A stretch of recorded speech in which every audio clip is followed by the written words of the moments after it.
Badan Bahasa telah memetakan kurang lebih 718 bahasa. 718 itu, apakah sudah termasuk yang terancam punah, yang kemudian yang bertahan? Betul. Sudah masuk semua? Termasuk yang sudah terancam punah. Kalau bahkan ada yang sudah punah juga.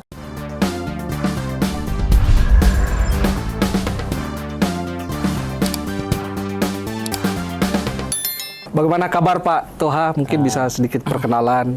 Ya, alhamdulillah kami selama 4 bulan di Provinsi Sulawesi Selatan ini cukup nyaman begitu. Ya. Ya, artinya kalau dalam bahasa Jawa kerasan gitu sudah begitu, termasuk juga ketika menyantap sajian-sajian yang ada di sini. Selama Makassar ini keliling kemana saja di Sulawesi Selatan? Saya baru ke Sinjai sama ke Sidrap. Jadi memang belum kemana-mana.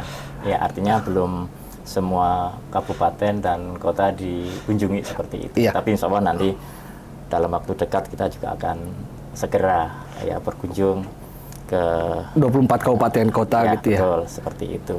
Ya, kaitannya dengan pengembangan literasi, pembinaan literasi, terkait dengan juga sosialisasi program yang lain, terkait dengan HIPA juga, Iya. terkait dengan pemartabatan bahasa negara, termasuk juga terkait dengan pelindungan bahasa dan sastra daerah. Sebelumnya bertugas di mana Pak Toha?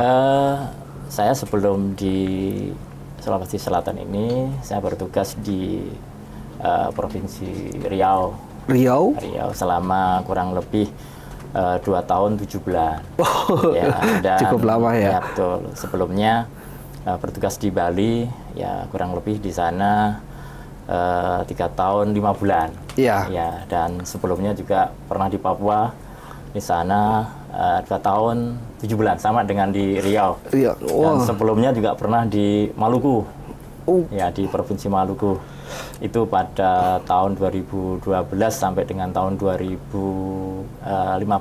Memulai karir dari mana Pak? Dari karirnya di Surabaya. Surabaya? Ya, sebagai peneliti bidang filologi, naskah lama. Oh, ya. Jadi Pak Toha ini sudah berapa tahun di Balai Bahasa? Di Balai Bahasa sejak tahun 2002 maksud saya, ya. Maaf, sampai dengan tahun 2025 berarti sudah sekitar 23 tahunan. 23 tahun. Pak Toha, pasti ini sudah keliling Indonesia, sudah ke Maluku, sudah ke Riau, sudah ke Surabaya gitu Ke ya. Bali juga. Ke Bali. Terakhir di Makassar. Kita melihat dari beragam ini, pasti beragam-beragam bahasa. Itu gimana kita melihat ketika keliling itu? Yang menarik ya tentu keberagaman bahasa tersebut. Iya. Ya, Badan Bahasa telah memetakan kurang lebih 718 bahasa. Oh. Dan ini masih sifatnya sementara begitu. Artinya bahwa 718 bahasa daerah itu ada kemungkinan akan bertambah ya. Iya. Mengingat banyak data-data kebahasaan terutama yang berada di wilayah timur di Papua, ada data-data yang memang belum diambil data kebahasaannya karena memang faktor geografis, faktor keamanan dan lain-lain, dan dimungkinan data-data yang belum keambil itu sebuah bahasa juga ya. Jadi 718 bahasa itu ada kemungkinan masih akan bertambah, dan mulai tahun ini kami akan mencoba ya. Iya. Kita sudah mengagendakan, sudah merencanakan untuk memetakan kembali seperti itu. Tapi dari 718 itu, apakah sudah termasuk yang terancam punah, yang kemudian yang bertahan? Betul. Sudah masuk semua? Termasuk yang sudah terancam punah.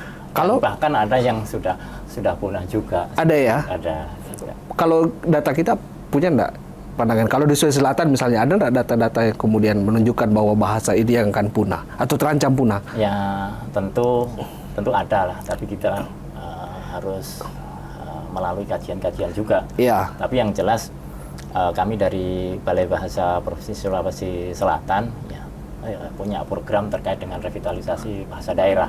Oh iya. Dan ini sudah berlangsung kurang lebih 5 tahun, dan alhamdulillah selama 5 tahun ini menunjukkan bahwa masyarakat Sulawesi Selatan termasuk juga Sulawesi Barat ya, karena memang kami memiliki wilayah tugas di 2 provinsi Selatan ya, dan Sulawesi. Ya kan masih saudara. Betul. Iya. Menunjukkan bahwa anak-anak Sulawesi Selatan ini masih bisa dan senang mempelajari bahasa daerah. Ternyata seperti itu. Iya. Setelah kita mengadakan revitalisasi melalui kegiatan-kegiatan festival, kayak festival tingkat kabupaten, festival tingkat provinsi, dan festival tingkat nasional. Iya. Luar biasa memang dukungan-dukungan dari masyarakat, termasuk juga pemerintah sudah mulai menggeliat seperti itu juga. Oh, jadi ada berapa program sebenarnya di Balai Bahasa? Kan tadi sudah ada revitalisasi. Ada 4 program Utama. prioritas. Iya. Oh, iya. Yang pertama terkait dengan peningkatan literasi bahasa dan sastra, itu yang pertama. Yeah. Kemudian yang kedua pemartabatan bahasa negara, ya, bahasa Yeah. Indonesia dalam kaitan ini. Lalu kemudian yang ketiga terkait dengan pelindungan bahasa daerah dan sastra daerah. Nah ini Yeah. yang kemudian pelindungan ini ada wujud Revitalisasi tadi. diwujudkan dalam bentuk revitalisasi. Kemudian yang terakhir terkait dengan penginternasionalan bahasa Indonesia. Itu program 4 program prioritas kami. Ya, sebetulnya 4 program prioritas ini menguatkan program prioritas sebelumnya. Ya, sebelumnya ada 3 program prioritas, yaitu literasi kebahasaan dan kesastraan, Iya. lalu kemudian pelindungan bahasa dan sastra daerah, dan yang ketiga internasionalisasi bahasa daerah. Dan 3 program prioritas tersebut sudah membuahkan hasil. Ya, misalkan terkait dengan literasi kebahasaan dan kesastraan, kita sudah menghasilkan sebuah gebrakan ya terkait dengan penyediaan bahan bacaan bermutu untuk literasi Indonesia, dan itu sudah menjadi platform Merdeka Belajar zamannya Pak Nadiem. Episode ke-23. Ya, itu wujud hasilnya dari program terkait dengan literasi kebahasaan dan kesastraan. Lalu kemudian terkait dengan pelindungan bahasa, ini juga telah membuahkan hasil berupa platform Merdeka Belajar episode ke-17 terkait dengan revitalisasi bahasa daerah yang telah kami sampaikan tadi. Iya. Kemudian yang terakhir adalah internasionalisasi bahasa Indonesia, itu terkait dengan diakuinya bahasa Indonesia sebagai bahasa resmi ASEAN. Bukan ASEAN, tapi di UNESCO. Bahasa resmi di UNESCO, dalam sidang UNESCO, mendapatkan pengakuan dari UNESCO ya sebagai salah satu bahasa resmi dalam sidang UNESCO. Iya. Nanti akan bergerak menuju ke bahasa internasional. Tapi kita masih terus menggodok terkait dengan lini masa ya, atau peta jalan untuk menuju bahasa Indonesia. Dan ini kerjaan berat yang memang harus betul-betul dipikirkan dan harus difokuskan ya oleh Badan Bahasa. Dan itu butuh berapa lama untuk mengerjakan itu? Kalau belum bisa. Ini sangat bergantung upaya ya. Karena upaya untuk diakuinya bahasa Indonesia sebagai salah satu bahasa resmi di UNESCO itu targetnya tahun 2045, tapi ternyata 2023 sudah tercapai. Jadi kalau kemudian upaya kerja keras kita bisa maksimal, saya pikir tidak sampai 2045 kalau mengajak kerja keras dan upaya keinginan yang kuat dan ada kolaborasi dan sinergi dengan berbagai pemangku kepentingan, saya pikir sudah bisa lebih cepat ya. Jauh lebih cepat seperti itu. Tapi ada 2 dilema sepertinya antara bahasa daerah dengan bahasa Indonesia. Di sekolah-sekolah misalnya banyak dominan yang menggunakan bahasa Indonesia, tetapi justru bahasa daerahnya mereka tinggalkan. Itu seperti apa akan melihat kedua persoalan ini? Ya, tentu kami sebagai penyeimbangnya kan menggiatkan program revitalisasi bahasa daerah. Iya. Seperti itu, karena di sekolah-sekolah sudah menggunakan bahasa Indonesia, lalu kemudian nanti juga sebagai pendampingnya agar sikap positif masyarakat ya, anak-anak Indonesia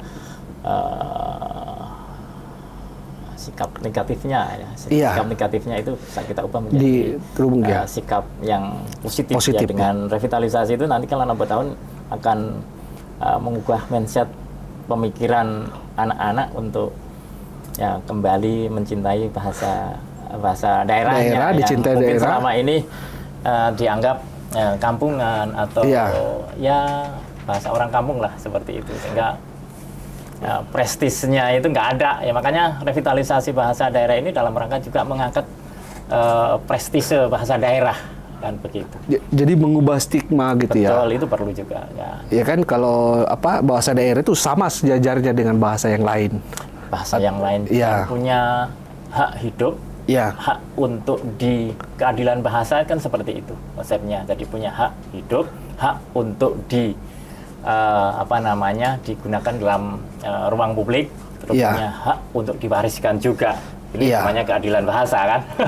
Keadilan bahasa begitu. Ada nggak upaya-upaya misalnya masuk ke ruang-ruang pemerintahan misalnya bukan hanya bahasa Indonesia yang ada di situ, tetapi ada ciri khas daerah. Kita kan punya aksara misalnya.